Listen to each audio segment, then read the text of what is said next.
45. Looks like Tom Duncan. Sounds like, must be a duck. Jersey girls are the best. Yeah. What? The bunny ears are back.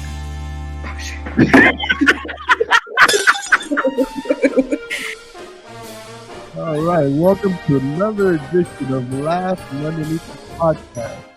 Everybody can hear the marching band music they're playing right now because this is in honor of our guest today. This is the actual Dallas Cowboys fight song, ladies and gentlemen. Okay, all right. Okay, I thought we were going to be friendly today. This is your fight song, Katie Sweeney. No, look, Bobby, I've always claimed to be a very logical Cowboys fan, okay? I am not delusional. I am aware of what they are, and I have been since the day I was born. It's fine.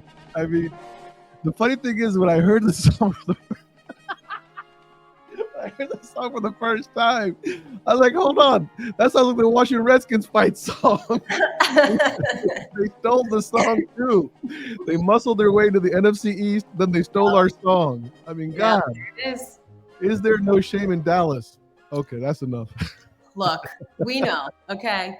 I don't know how Cowboys fans have gotten this reputation for like delusionally thinking every year is our year. Cause like, I don't know a single Cowboys fan who feels like any year is our year, quite frankly. I don't know anyone who really feels that way. So my business partner, Brendan, has told me I am the worst shit talker because I'm like, you're right. We are terrible. I'm very aware of that. Do you know Kyle Draper? Do you know Kyle Draper? Oh yeah. Yeah. So, Kyle was predicting all this stuff, and then at the end, whatever that, I guess it was Green Bay, right? That Green Bay. Yeah, it's always Green Bay in the first round of the playoffs every year. And Kyle was just so depressed that day, and I didn't have the heart to kick him in the guts like I normally do, but you just got it. Yeah, you got to let that lie. That one. Yeah, it's painful. Trust me. Look, I'm a Washington Redskins / Commanders. Yeah. You know what I mean? So it's like we don't even get that moment of getting hurt. Like there is no hurt. That's true. We were there, and it was painful. It was very painful. My family is also both my parents are from Iowa, and so I've got a lot of uncles and cousins who are Packer fans, and so that was horrible. Oh yeah, they must have laid it on hard. And that was not even just a loss; that was like an ass whooping. It was really bad. Yeah, no, it was terrible. I mean, the game was over after the first quarter. It was awful. So I got one more thing here. I just want you to understand this. Let me see if I can play this. See, John's not here, and I'm doing all this stuff, Katie. I'm not organized for doing this. Hang on, let me see here. This is just a special message for you. This is Don Meredith of the Dallas Cowboys. Go, Dallas Cowboys. This is. We've been ready for a week. We were supposed to be here last week. You've been prepared. You've been very prepared for this. So, guys, if you haven't figured it out, we have Katie Sweeney, the soon-to-be former chairman, CEO, Association of Independent Mortgage Experts. Today, we are thrilled to have her as she prepares to step into her new role as the CEO of the Broker Action Coalition, right, Katie? Yep, that's right. That is right. That's a pretty huge resume, but I mean, I know we talked about this last time you were here. Like your resume at that time, you were like the youngest CEO I had on the show now. Yep. Now you're like just taking these giant steps forward. It's crazy, Katie.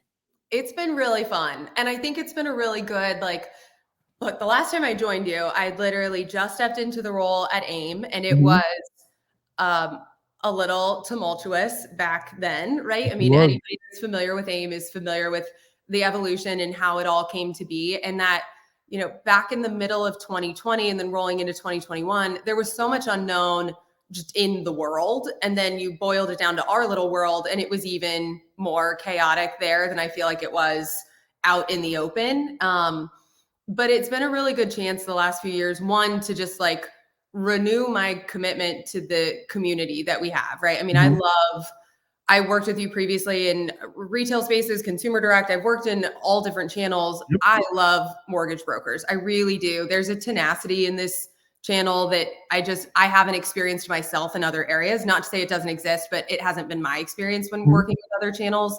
And there's a real commitment to the people that they serve. And I love that. it's been a good chance to get to grow through the last few years and see how the industry's evolved and changed. Also see how our association has evolved and changed and what that looks like. Bigger group means more challenges, but it's been fun. The way I look at it is, I think you should maybe take over the Dallas Cowboys based on your success. I agree. Maybe they'll have me. Jerry, I'm available if you want. I think I'd work really well with Charlotte and Steven. Like, I'm in. I can be an honorary Jones child. It was interesting because I did listen to our interview from, I think it was 3 years ago. Yeah. And you just stepped in the role. Yep. And that morning, your quarterback, Dak Prescott, is that his name? Yep. Had just gotten that huge offer. That huge contract. Yeah. Right? And we talked about that for 5-10 minutes. Uh-huh. And then I was like, and now we get to talk about them getting beat by the right. Not even beat. Really turned around for us here. It was an ass whoop. It was an ass whoop. Trust me, I know ass whoops. Being a Washington Commanders fan, I know an ass whoop when I see one. But can you tell me, like, this transition from AIME to BAC? Is it BAC or do I say BAC? How do I say that? BAC. BAC. Yep. So what does that actually do for both organizations as you transition? How are the organizations affected by that? Yeah, I think so. I felt really strongly, and I don't know if I mentioned this with you 3 years ago, but I have said publicly a lot that I feel like associations need leadership turnover somewhat consistently to make sure that you stay connected to the pulse of what membership really is looking for. That's always been important to me. I've never felt like, when I took the job, I thought it was going to be for a year. Like, my original contract with AIME was a 1-year contract, and now it's been 3.5, right? Since I stepped into the role. But I've always felt like it was necessary.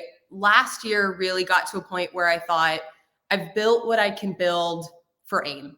I am very aware, and no one is going to say things about me that I haven't thought about myself. I'm very, very self-aware. I know that I'm not an originator. I know that I never have been. I know I'm not a mortgage broker. And I think there are cycles for association leadership that are very beneficial if you are one of the members rising up and leading. And then I think there are cycles that are really necessary to have an outside perspective come in and put the train back on the tracks. And that was my job. My job was to make sure we had this great idea in this bubbling community, and it needed to stabilize. We needed to build something that was sustainable going forward, and hopefully create a reputation that people want to commit to and want to give their time and give their resources and their energy into making other people better. And those 3 things were my top priority. We stabilized in the first year. We started building sustainable processes immediately. We created efficiencies. I don't know that people often realize 65,000 members, 100 and something partners. We only have 17 people on our team. Like, we're not a big company. If you compare the size of our association and the people who are on our payroll to every other association out there, we're tiny in comparison for the output that you're seeing. And we've done that because we built things behind the scenes that automate themselves. We have thought processes laid out very clearly so that everyone knows in every situation what to do, where to turn, what path to go down when approached with a scenario. And once that was done, I think we're in a market now, we're in an environment where AIME as a whole is stable. Financially, it's very stable. I'm leaving that in a very good position. We were not financially stable when I stepped into this role. We're leaving a lot of processes in place that hopefully the new leadership team will continue to run and take advantage of. And I think if they do, they'll see that there's a reason it was built this way. We tested and tried all kinds of things before settling on the way that things work right now. And it's time for somebody to lead from a sales perspective. I think our membership will really benefit from having an experienced originator in place. But it was also really important to me that I not be the person to make that decision.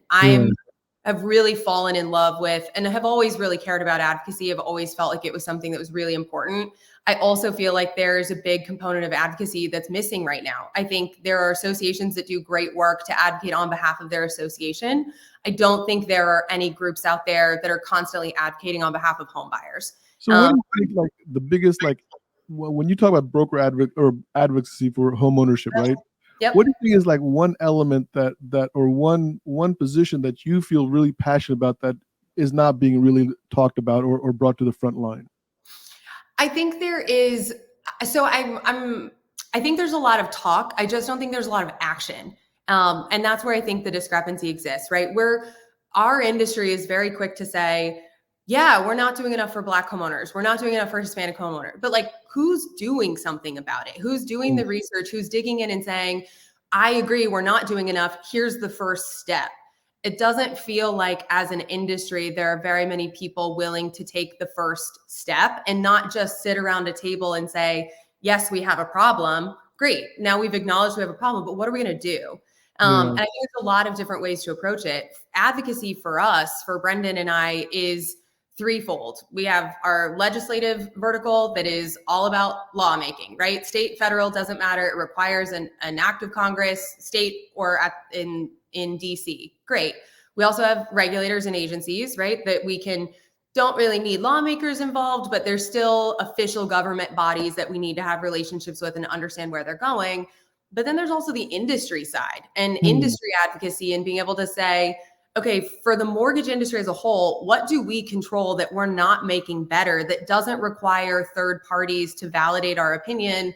It doesn't require a third party to come in and regulate or create an official law for us to behave in a certain manner. What can we do ourselves to make this a more accessible environment for a wider variety of people to get into homes? And that's where I think our approach in DC from the moment we got there has always been pro-consumer. Everything that we've ever done in DC, everything that we've advocated for, everything that we will advocate for will continue to be pro-consumer. And so while we are the Broker Action Coalition, we represent the wholesale space, I think you'll find that there are going to be a lot of local originators from any channel that are going to be in agreement with all of the work that we're doing and the advocacy we're trying to bring forward. Sure. But do you feel that, I mean, with the divide, I mean, let's just talk about this. I mean, it's not even on my question, but I'm going to go into it, right? I don't follow the rules that much anymore anyway. So hey, it's your show. You can do whatever you want. I mean, yeah, trust me, they say that, but I don't believe that anymore.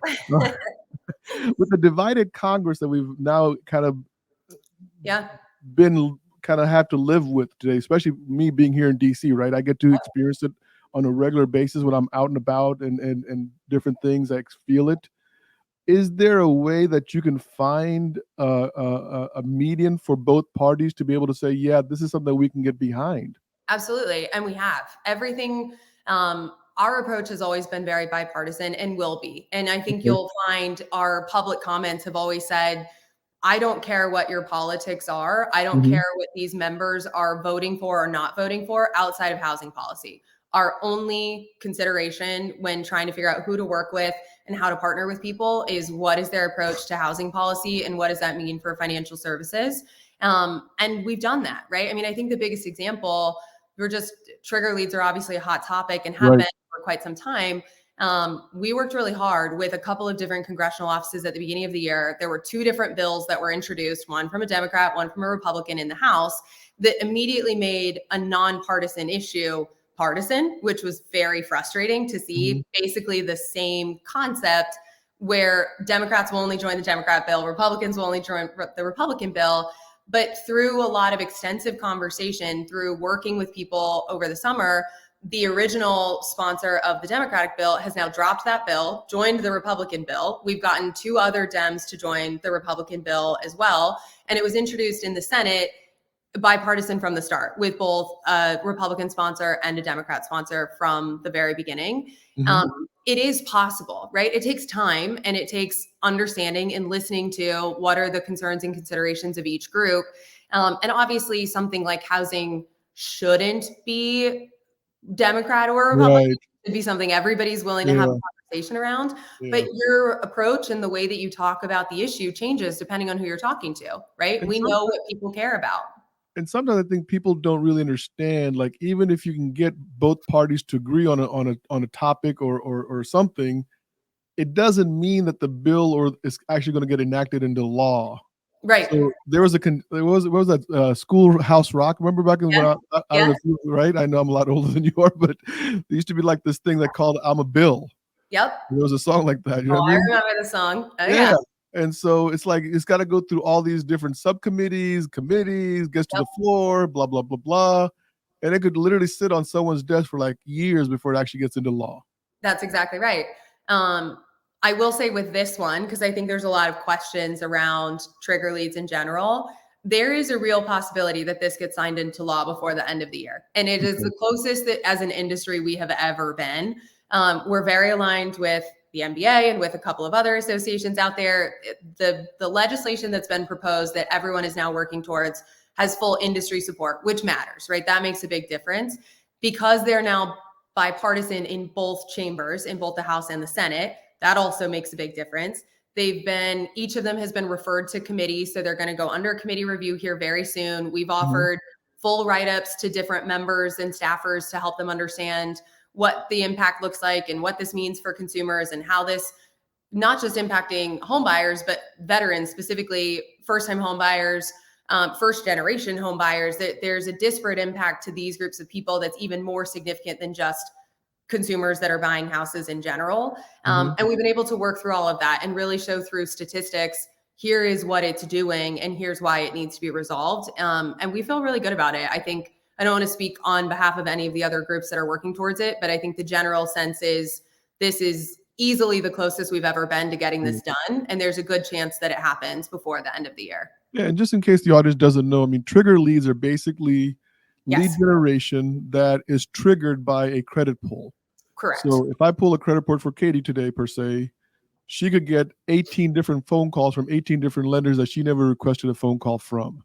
And I did, because I bought a house in August, and I had 2,000 phone calls and text messages in 48 hours. Oh my God.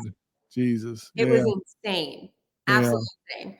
And the other important part of that is that the customer doesn't know it's happening. And I think that's really where the disconnect is, right? It's one thing to go on LendingTree and know you're putting your information in and saying, yeah, someone's going to call me or I'm going to get reached out, right? Everybody knows what the behavior is going to be. It's different when you're speaking to your loan officer who you trust, and then all of a sudden you get all of these phone calls because your personal information was shared and you didn't consent to that happening. And I think that's where we've been able to make more headway with legislators in saying, like, you don't go to a doctor and expect them to sell all of your physical health information to other doctors to get solicited for medicine. You shouldn't expect to talk to your loan officer about your financial health and expect for that to be sold without you knowing that it's going to happen. Great analogy. I mean, the reality is I know some of my loan officers have been blamed by their clients. Yeah. Like they'll call them and say, hey, your company sold my data. Yep. And that's then not I have how to it explain to works. them, it's like, no, we have nothing to do with it. The repositories are the ones behind all that stuff. Exactly. But I mean, look, like I think it's time for all that kind of stuff. Let me ask you another question. How does AIME and BAC continue to work together as partners? Because obviously you being the CEO of AIME and now there's a relationship that's basically natural and organic. Yeah, there is. And I think that the whole reason we decided it was better to have two separate groups and separate leadership teams is to make sure that the influence of one isn't driving the decision or the behaviors of others. And it's important to know that, like, wholesale and mortgage in general, but in the wholesale industry specifically, there are hundreds of different business models, right? I mean, I know brokers that have one employee. I know brokers that have 1,000 employees. I know some that are in one state. I know some that are in 50 states and everything in the middle.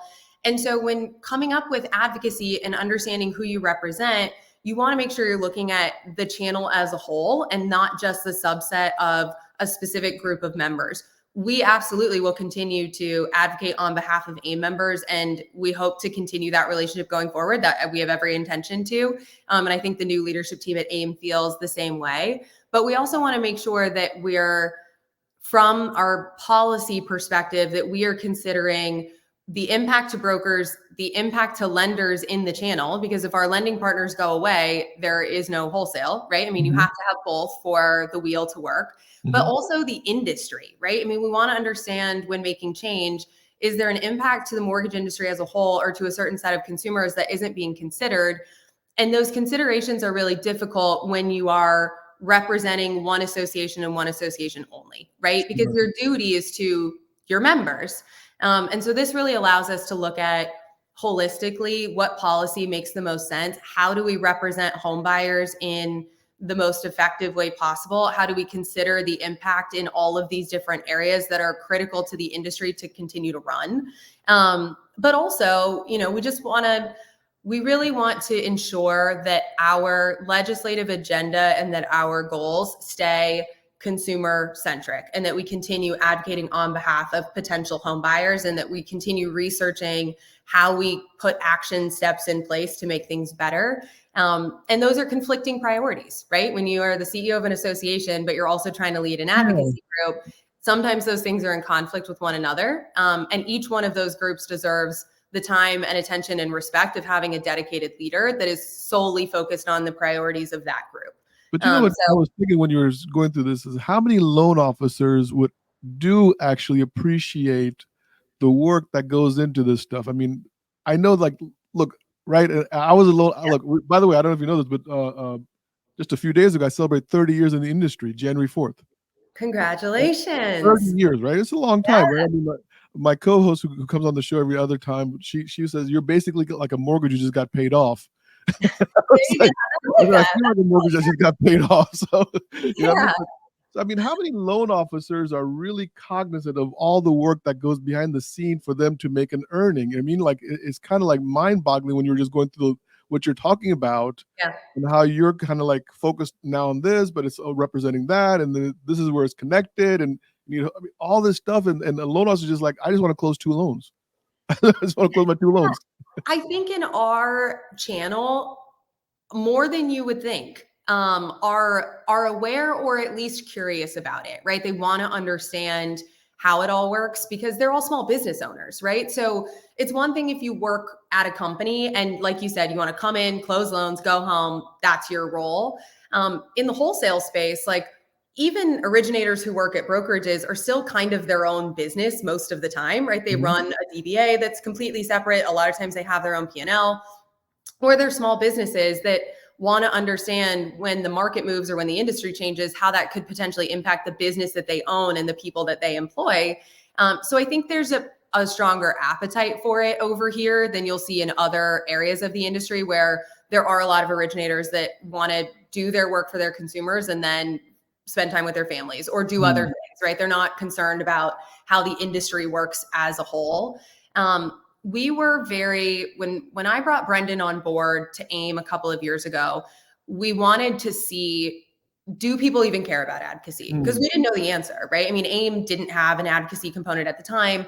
As far as broker advocacy was concerned, it was somewhat dormant and had been for quite some time, right? There wasn't really a lot of activity. The MBA represented mortgage advocacy, and that was kind of it. There wasn't anything else. And so our members had never really felt represented by the MBA, which makes sense, right? I mean, they represent large lenders. And so we said, all right, well, let's start getting it out there. Let's start going to DC. Let's start having conversations, and let's see, are our members going to care enough that they're willing to fund it? Because if they're not, then it's probably not somewhere that we want to spend a ton of time, given that we have limited resources and the industry was contracting at the time and we were trying to figure out how to fund everything. And they did. They responded really strongly. Specific areas of advocacy, I think, resonate more. Veteran advocacy is a huge component of our origination base, and just the wholesale channel in general. The use of VA loans in our space is significantly higher than other areas. And so we had a lot of people that jumped on board really early and did show us that they cared, and cared so much that it got to the point this last year that I was trying to run both groups and personally did not feel like I was doing that as well as I know that I can, right? When I finally had to sit down and say, okay, it's going to be one or the other, we got to make a commitment. My draw has always been to, how do I help the most amount of people? And I think there's a void in our space right now for looking at advocacy from this perspective, and our originators care about it, our partners care about it, and they've shown that through their action. I mean, we sent 55,000 letters to Congress last year. That's a lot. I mean, for a group that is all originators, that is a lot of engagement, right? Relative to what you see in the rest of the industry. And that was with Brendan and I trying to bootstrap it together, just the two of us, right? So if we can actually focus, I think we can do some really, really impactful things. Did that level of support, I mean, I know, look, we all like to be supported with what we're doing, right? Yeah. Did that impact your decision? Like, hey, maybe back is the right next step for me because you saw the level of support you were getting from the broker side? Yeah, I think so. I think that was part of it, right? I mean, we wanted to make sure there was even an avenue for this to exist, right? And once we knew that there was, we're amongst friends here, so we'll just like rip the Band-Aid off. Running an association is difficult. It's hard. And I never asked to be in the public eye. I mean, you remember from 3 years ago when I was like, yeah, they just kind of gave me this job and said, figure it out. So in fact, I remember in Tampa running into you and saying, hey, this time I'll know how to answer your questions. yeah, literally. So like, it has been such a blessing and I'm incredibly grateful for it. I wouldn't change it, but it's also not the thing that I ever sought out to do for my career as a human. And it's not the area that I get the most value and validation, right? I love doing things that I feel like make a meaningful difference in other people's lives. That's always been my focus. My closest friends and colleagues will tell you, like, my personal mission statement has always been help people, help more people. I will continue to do work throughout my career that comes back to that and always puts me in a position to help the widest number of people possible and to help those people go help as many more people as they can. And I feel like for where we're at and what I'm able to influence and impact right now, my time is also better served working in the advocacy space than it is in the association leadership and management side. And I think there are a lot of people who are qualified to lead an association. I think there are less people with the experience that we've been able to build over the last couple of years in DC. And I think that's where I can have the widest influence of good, if you will. So it's it. I mean, knowing that there are going to be people who you're not the only one out there trying to fight the good fight, right? There's lots of other folks that want to fight alongside us and want to make a difference.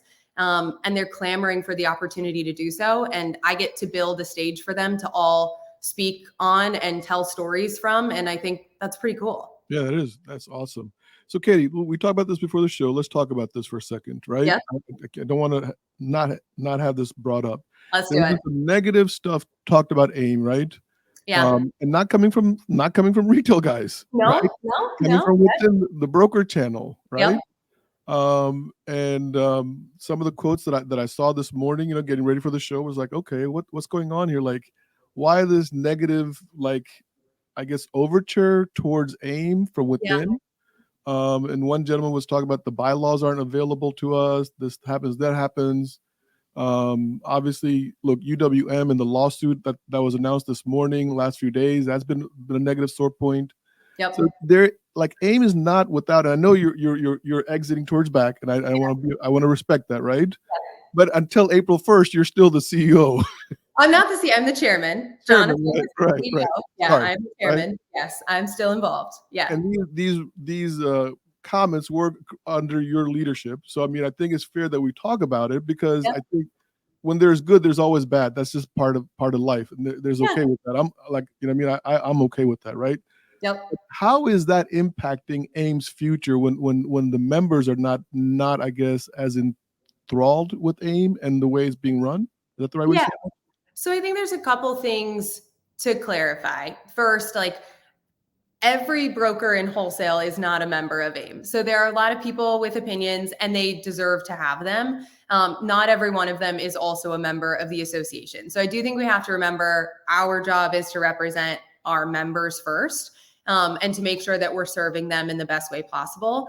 That said, I don't disagree with the call for accountability. I don't. There's a lot of things that I've been able to change over the last few years. A lot of things that I'm really proud of that have changed with how the community runs, with the behavior that's expected, with the code of conduct and the code of ethics and all of that.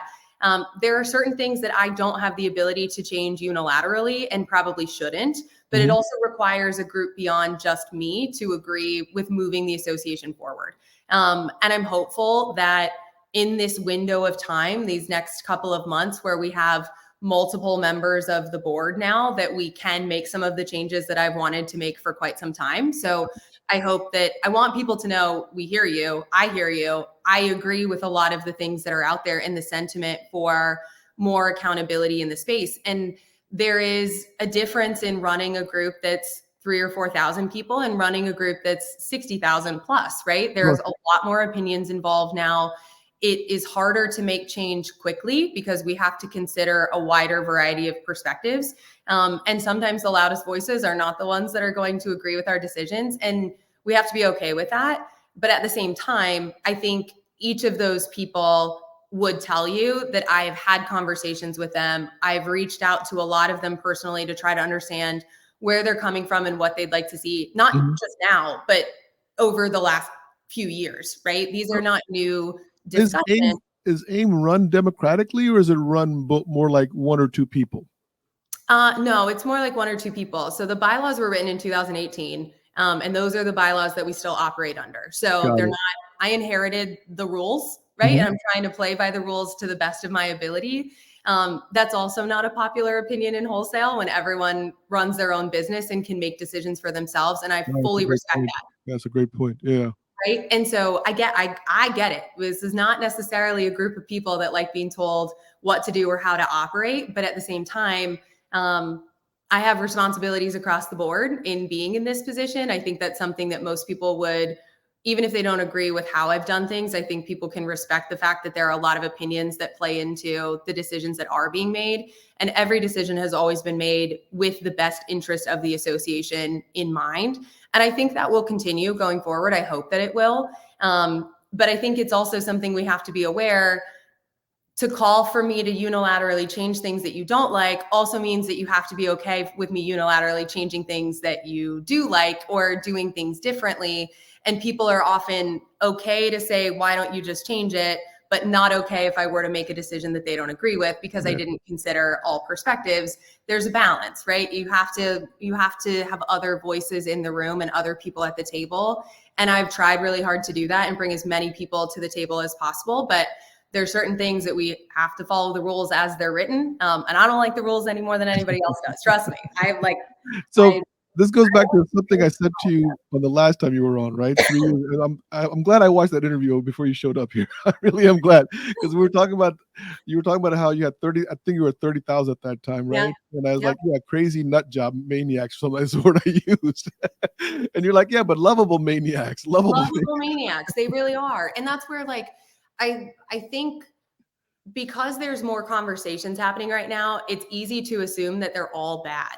But so much of this is just feedback. It's looking in a mirror and saying, okay, is this reality? Is somebody either not understanding the information or they don't have enough of it to form the opinion? Is it true? And is this something that we need to be considering? And how do we move this all forward in a way that winds up better than what it is today or what it was a year ago or what it was 3 years ago? And while I will say until I'm blue in the face, a public role has never been my goal for my career. I've never wanted to be in a public place. I also think there is a lot to be said about leading with as much grace as possible and being willing to listen to dissenting opinions and being willing to consider people's perspectives that may be different than yours. And that means that I can't make a change in 24 hours, but that I'm committed to making changes that benefit the largest group of people.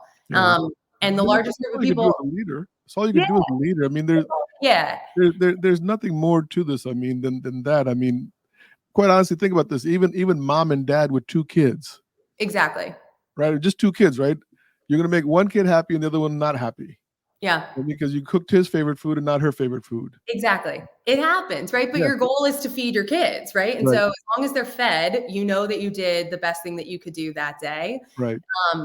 I have so much respect for people who are willing to speak their mind and to hold us accountable. I have more respect for people who do that in a kind way than some folks that like to, hurl insinuations or make assumptions about how things work without having all the information. I've never not been willing to share. So if there are people out there who've said, well, we don't have the answers, did you ask the question? Because I'll answer anybody's question. Now I'm going to answer questions for the back going forward. Right. That's where I'm going to focus my energy and my effort. And I think, like I said, I think that's where we can do the most good right now. But I think change is also just really hard for people. And there's a lot of change right now. I mean, turning over neurological thing in our brain that actually fights. Seriously, I mean, I've been studying this now for the last 3-4 years, right? And the brain literally says, I don't want to spend my calories learning something new. because we have a limited amount of calories. So I don't want to, and so the brain is literally fighting you to change. And so whenever there's change, the people freak out. So, but listen, last question for you, Katie, because I know we're limited on time here. You're stepping into this new role, right? And I know I've said this before, and I've said it publicly. I've said it behind your back, by the way. Okay. I said, if Katie Sweeney's selling it, I'm buying it. And I'm not joking when I tell you that. I mean, if I could go back 30 years ago, maybe I'd be a broker. I don't know. You know what I mean? Maybe it's too late for me. But you're stepping into this new role, right? Yep. What's your vision for the future of BAC? I mean, how do you see it shaping the industry? Because you seem to be talking more like a broader mortgage industry and not really where I saw you 3 years ago. You seem to be looking at a bigger vision this time. Yeah, I think I've learned a lot about the kinds of people that exist in the wholesale space, and really, I want to say local originators in general, right? There's a difference between a local originator and somebody who works in a call center. Not good or bad. I'm not playing either side.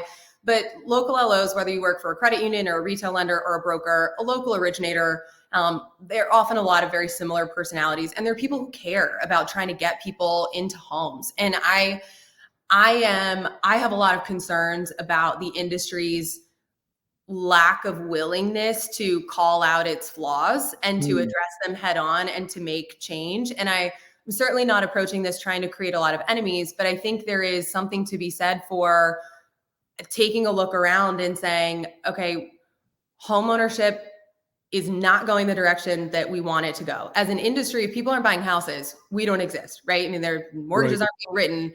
There's no LOs. A lot of these companies start to be impacted very significantly. And there's a group of people that want to buy and are being told no, or aren't being given the resources to figure out how, or are being treated differently. And it doesn't make sense.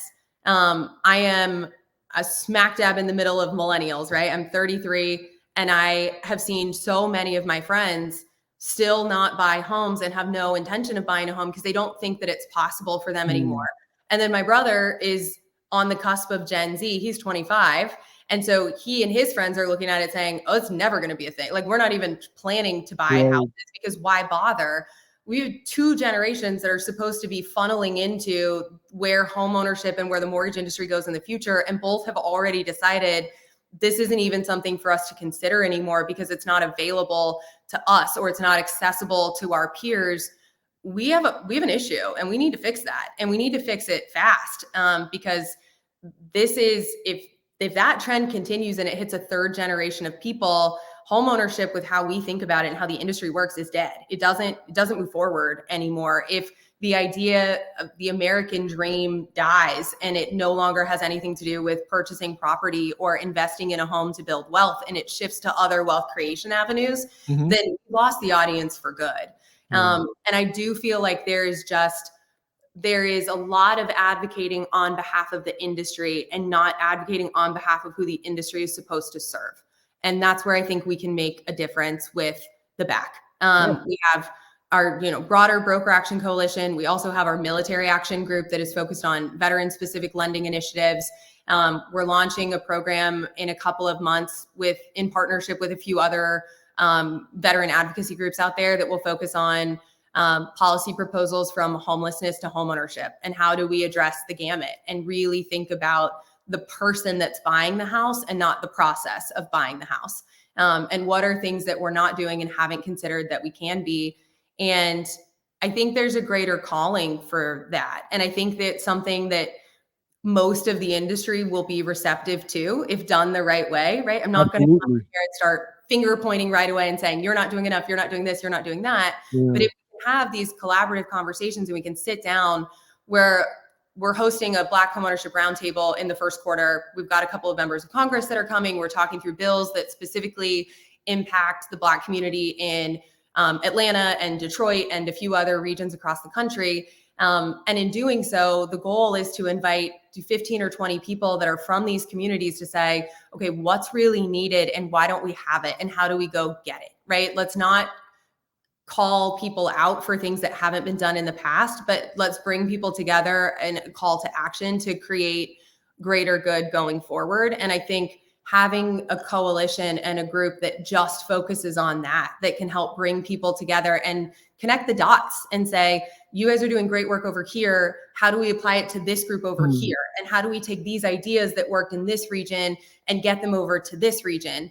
And that's our goal. We just want to be the middlemen to help connect people who are doing great things and make sure that we're doing them nationally and not just locally, and finding ways to create some influence that will last. But it is. Yeah. I mean, look, I think you're on the right track. I mean, you got to move forward. You can't blame and can't look backwards. I mean, that's already happened. So, yeah, exactly. But Katie, we are coming up on the end here. So, I mean, I'm going to take you out with your favorite song. Right? Come on, buddy. Do you know the words? The song has words? Like, I know my song has words. Do they play this at your games? They don't play this at our games. They don't play it at the game? Why? They probably should. Honestly. What happened? Katie, thank you for being on the show. Honestly, you know how much I mean, I know I'm not a broker, and I don't say that with anything, no regret or whatever. It is what it is, right? Yeah. I'm always amazed at what you've done in the 3 years. I think you guys have done amazing work. Obviously, there's some bumps along the way. No big deal. It happens to all of us. But I wish you continued success, buddy. You know that. And it's easier to wish you success than it is the Dallas Cowboys. I will not wish the Dallas Cowboys any success. I will take it. So, buddy, thank you for being on here, and we'll talk to you soon, okay? Thank you. 45. Looks like Tom Duncan. Sounds like. Must be a duck. Jersey girls are the best. Yeah.